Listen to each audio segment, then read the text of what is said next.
Written by Claire Hudgett Bishop and illustrated by Kurt Weiss. Once upon a time, there were 5 Chinese brothers, and they all looked exactly alike. They lived with their mother in a little house not far from the sea. The first Chinese brother could swallow the sea. The second Chinese brother had an iron neck. The third Chinese brother could stretch and stretch and stretch his legs. The fourth Chinese brother could not be burned. And the fifth Chinese brother could hold his breath indefinitely. Every morning the first Chinese brother would go fishing, and whatever the weather, he would come back to the village with beautiful and rare fish which he had caught and could sell at the market for a very good price. One day, as he was leaving the marketplace, a little boy stopped him and asked if he could go fishing with him. No, it could not be done, said the first Chinese brother. But the little boy begged, and finally the first Chinese brother consented. Under one condition, said he, and that is that you shall obey me promptly. Yes, yes, the little boy promised. Early next morning, the first Chinese brother and the little boy went down to the beach.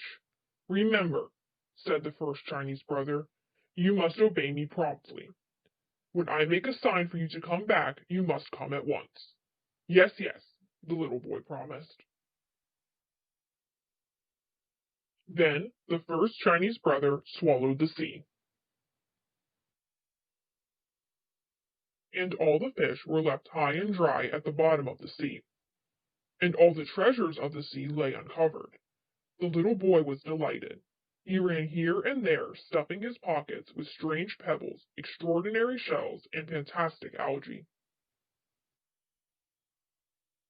Near the shore, the first Chinese brother gathered some fish while he kept holding the sea in his mouth.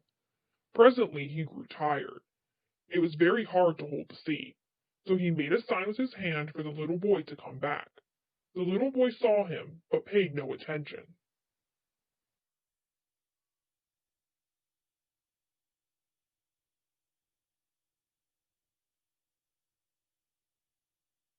The first Chinese brother made great movements with his arms, and that meant come back.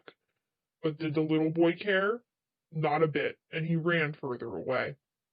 Then the first Chinese brother felt the sea swelling inside him, and he made desperate gestures to call the little boy back.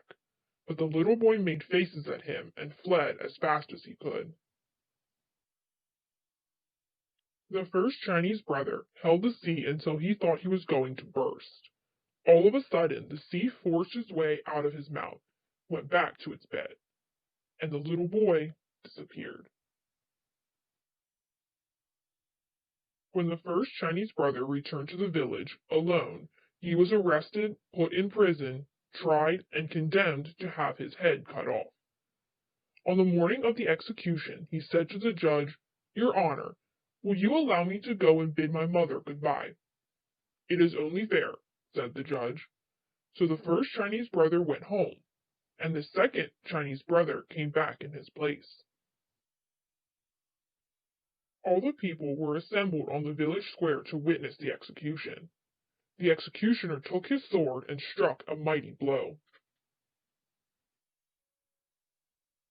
But the second Chinese brother got up and smiled. He was the one with the iron neck, and they simply could not cut his head off. Everybody was angry, and they decided that he should be drowned.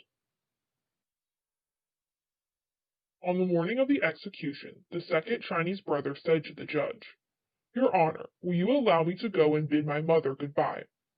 It is only fair, said the judge. So the second Chinese brother went home, and the third Chinese brother came back in his place.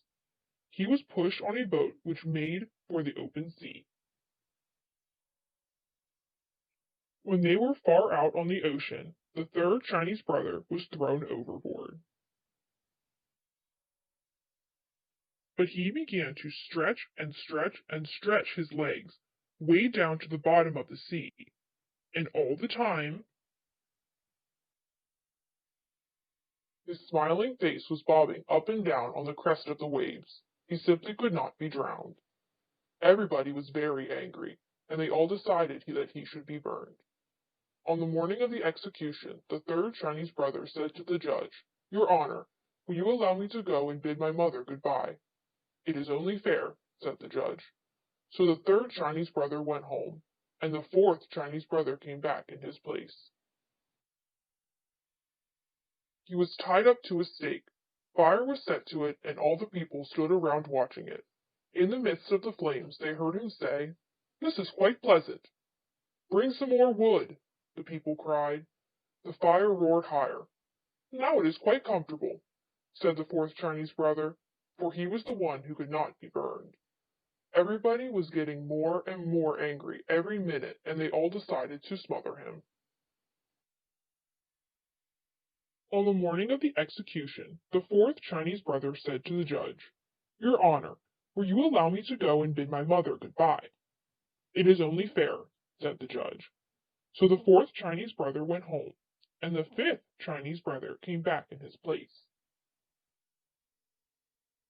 A large brick oven had been built on the village square, and it had been all stuffed with whipped cream.